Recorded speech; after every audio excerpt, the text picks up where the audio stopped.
Informações da Ponte Preta ao vivo. Está conosco aqui no nosso link, chegando o repórter Antônio Lupi. Oi, Lupi, diz aí.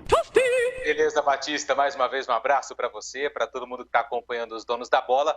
A Ponte Preta só entra em campo domingo às 4 horas da tarde para enfrentar o Vasco da Gama em São Januário, no Rio de Janeiro. A Ponte que vai em busca da sua primeira vitória como visitante na Série B do Campeonato Nacional. A Ponte tem um dos piores aproveitamentos jogando fora de Campinas e precisa também melhorar a sua campanha longe de casa para evitar qualquer risco de rebaixamento. A vitória contra o Brusque na rodada passada foi importantíssima para a Ponte, pelo menos aí, se distanciar um pouco da zona da confusão do Campeonato Brasileiro da Série B. Importante a semana para o técnico Gilson Kleina, que aguarda alguns jogadores que estavam no departamento médico. O Fábio Sanches e o Ryan, os zagueiros que estavam machucados, estão no período de transição. Já o Camilo, que não jogou no último jogo, segue em tratamento no departamento médico com problemas no joelho. E o Thales, que também é outro atleta que está um bom tempo no DM, já realiza atividades com o grupo, mas também faz à parte treinamentos específicos para a parte física e evitar lesões. Até porque o Thales tem um histórico não só na Ponte, mas também no Goiás e também no Brasil de Pelotas, onde ele passou na temporada 2020.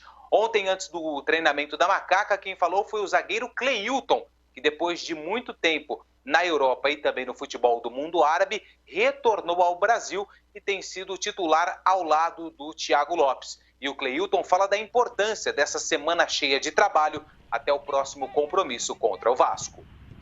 Isso é importante, muito importante para nós. Viemos numa batida muito grande, em jogos atrás que não dava tempo nem de treinarmos ou fazer uns ajustes. Agora, com semana cheia, conseguimos trabalhar bem, minimizar ainda mais os erros ou até zerar isso o quanto antes em todas as partidas, porque sabemos que assim a gente pode conseguir resultado positivo sempre.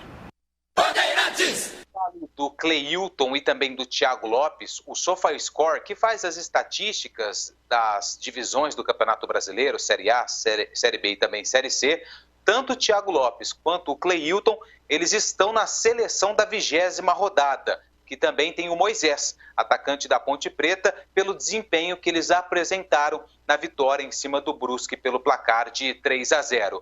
Macaca então só joga domingo, tem ainda mais alguns treinamentos pela frente para o técnico Gilson Kleina confirmar a sua equipe titular, que vai em busca dessa primeira vitória longe de Campinas. Fora das 4 linhas, departamento de futebol da Macaca segue trabalhando.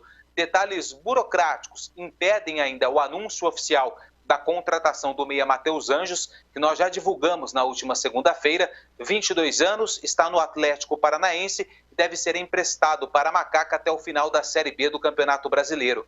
Além do Matheus Anjos, o departamento de futebol segue em busca de mais um meia atacante para reforçar o elenco. Segundo o próprio Alarcon Pacheco, na semana passada, ele disse que o ciclo de contratações ainda não tinha terminado, com a chegada do Marcelo Hermes, o lateral esquerdo, e também do Iago Henrique, que joga ali como segundo volante. Esses dois atletas ainda não estão regularizados no BID, mas se forem regularizados até sexta-feira, também ficam à disposição de Kleina para o duelo contra o time carioca, Batista. Perfeito, vamos analisar aqui a Macaca e também para falar um pouco do adversário. A Ponte está buscando aí uma vitória fora de casa já há mais de 4 meses e meio. E tem essa oportunidade até pela oscilação negativa do time do Vasco. Júlio Nascimento, informações do Vasco.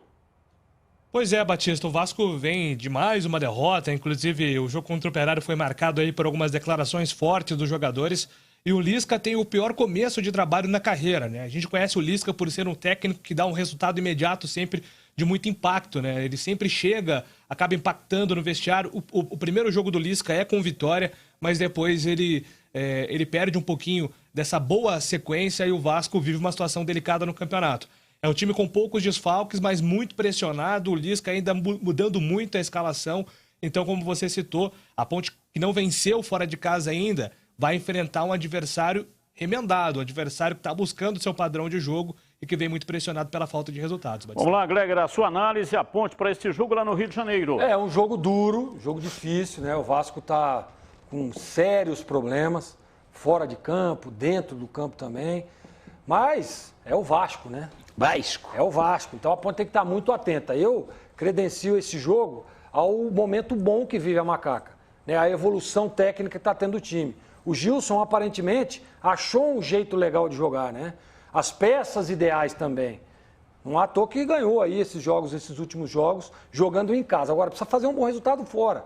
O empate lá contra o Vasco não é um mau resultado, não. Mas eu acho que, pelo momento, a Ponte pode sim ir lá e surpreender e trazer os 3 pontos para Campinas.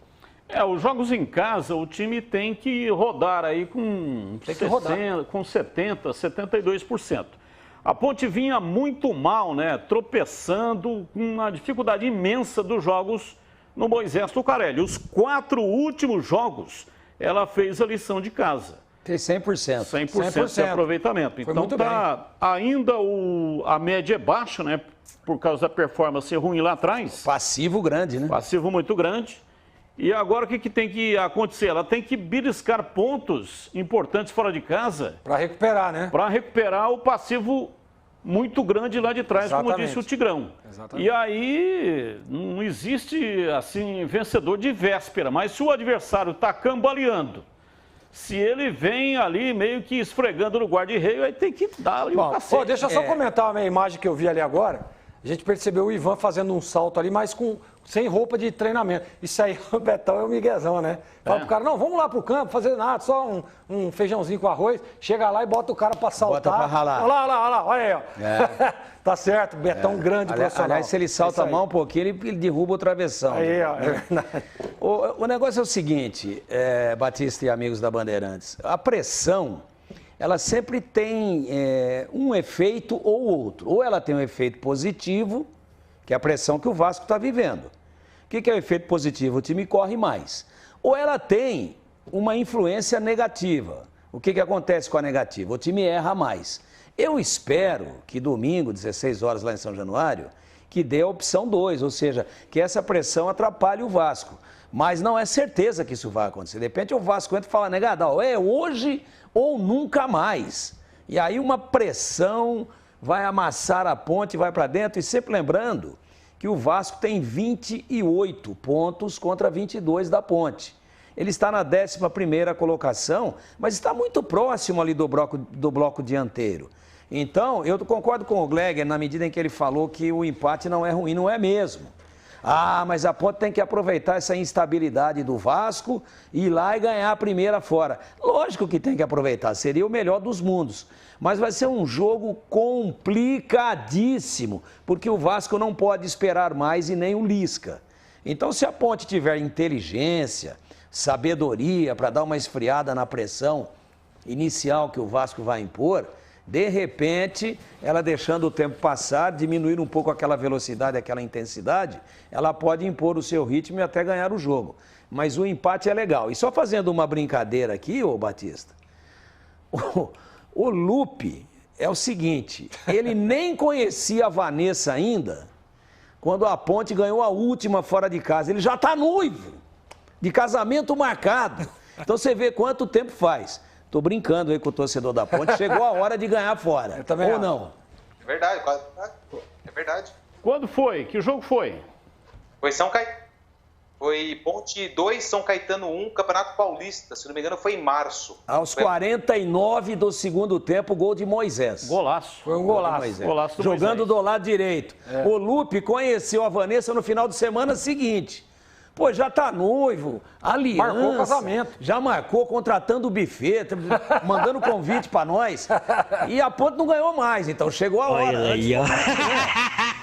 Eu tô brincando com o torcedor da Ponte pra mostrar que faz tempo que a Ponte não ganha. O Lupe namorou pouco e já noivou, que ele gostou muito da moça e também... Casamento marcado para o ano que vem. Vamos torcer, né, para que as coisas andem bem aí com a vacinação e tal. E vai acaba ter essa festa. pandemia, porque nós queremos festa. Nós queremos festa. Vai acabar. Nós não queremos nem saber quem vai casar. Nós queremos festejar. Olha lá o Lupe, olha lá. Olha lá, já está treinando lá. Mas não é que a Ponte faz tanto tempo assim que não ganha. Hein? É que ele gostou tanto do material que ele namorou uns 30 dias e já tá noivo. Você imagina quando acabar a pandemia, a sede que tá o Tigrão, você imagina, viu, Lupe? Prepara aí, viu, amigão? Mas pandemia, eu não fiquei com muita sede na pandemia. Não. Eu fiquei concentrado, entendeu? Então... Sabe como é que é, né? Sem ter muito mais o que fazer. Valeu, noivo. Um abraço. Muito obrigado, hein? Valeu, Batistão. Grande abraço. Próximo é o Júlio, hein? Próximo é o Júlio, hein? É isso aí. Estamos tentando arrumar a situação do Júlio aí, mas parece que está um pouco complicado o negócio, né? Tá meio ruim, hein? Porque são muitas as pretendentes, então é difícil de escolher. Mas ele vai fazer um concurso.